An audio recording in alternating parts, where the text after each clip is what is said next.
Shalom, selamat pagi. Sate pagi hari ini bertemakan perintah positif versus perintah negatif.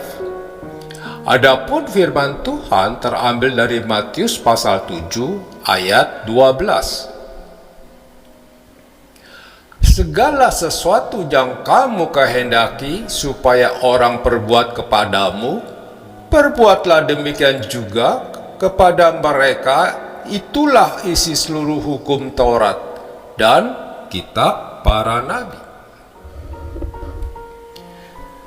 Di dalam ajaran Hillel 32 sebelum Masehi sampai 7 Masehi, seorang pemimpin agama Yahudi terkemuka ditemukan perintah berikut ini.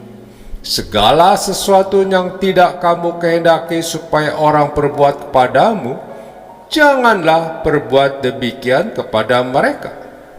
Selain itu, perintah tersebut juga ditemukan di dalam ajaran Philo 20 sebelum Masehi sampai 50 Masehi.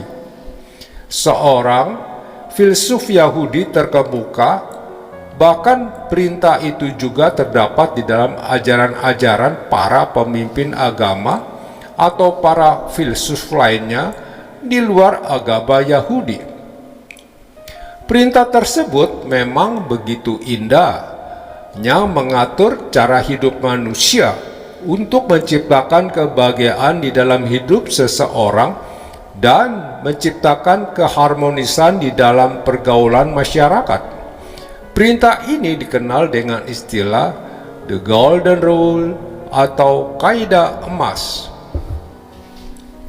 Sebenarnya The Golden Rule ini juga kita temukan di dalam ajaran Tuhan Yesus, tetapi dalam rumusan yang positif. Segala sesuatu yang kamu kehendaki supaya orang perbuat kepadamu, perbuatlah demikian juga kepada mereka. Tuhan Yesus mengubah perintah para pemimpin agama dan para filsuf di atas dari sebuah perintah yang negatif menjadi sebuah perintah yang positif. Inilah ciri ajaran Tuhan Yesus. Ajaran-ajarannya selalu disertai dengan perintah-perintah yang positif, bahkan hanya perintah-perintah negatif atau larangan. Tuhan Yesus tidak hanya melarang murid-muridnya untuk melakukan hal-hal yang tidak baik, tetapi juga memerintahkan mereka untuk melakukan hal-hal yang baik. Misalnya, Ia tidak hanya mengajarkan janganlah membenci musuhmu, tetapi juga mengajarkan kasihilah musuhmu. Perintah Tuhan Yesus jauh lebih luas dan lebih dalam dari ajaran-ajaran para rabi Yahudi, para filsuf, dan para pemimpin agama lain di dalam dunia ini. Di dalam mengajarkan sesuatu kepada orang lain, maka kita perlu mengajarkan perintah positif, bahkan hanya perintah negatif atau larangan. Bukan hanya perintah negatif atau larangan.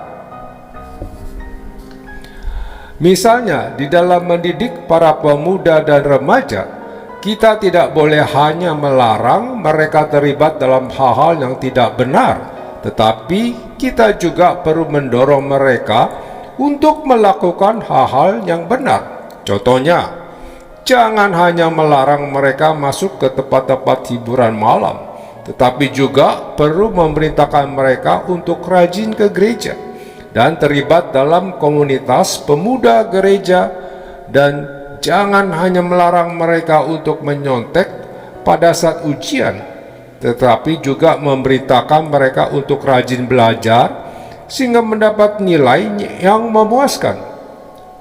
Sebab ketika mereka mempunyai waktu yang banyak di gereja, maka mereka tidak akan mempunyai waktu lagi ke tempat-tempat hiburan malam.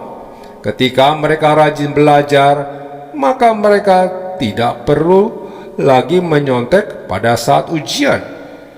Karena itu, ajarlah para pemuda dan remaja untuk melakukan hal-hal yang benar. Dengan demikian, mereka pun tidak akan melakukan hal-hal yang tidak benar lagi.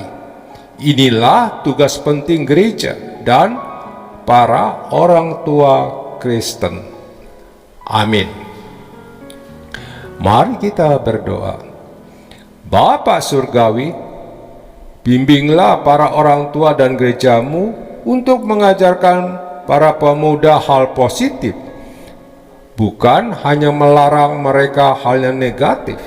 Di dalam nama Tuhan Yesus, aku berdoa. Amin.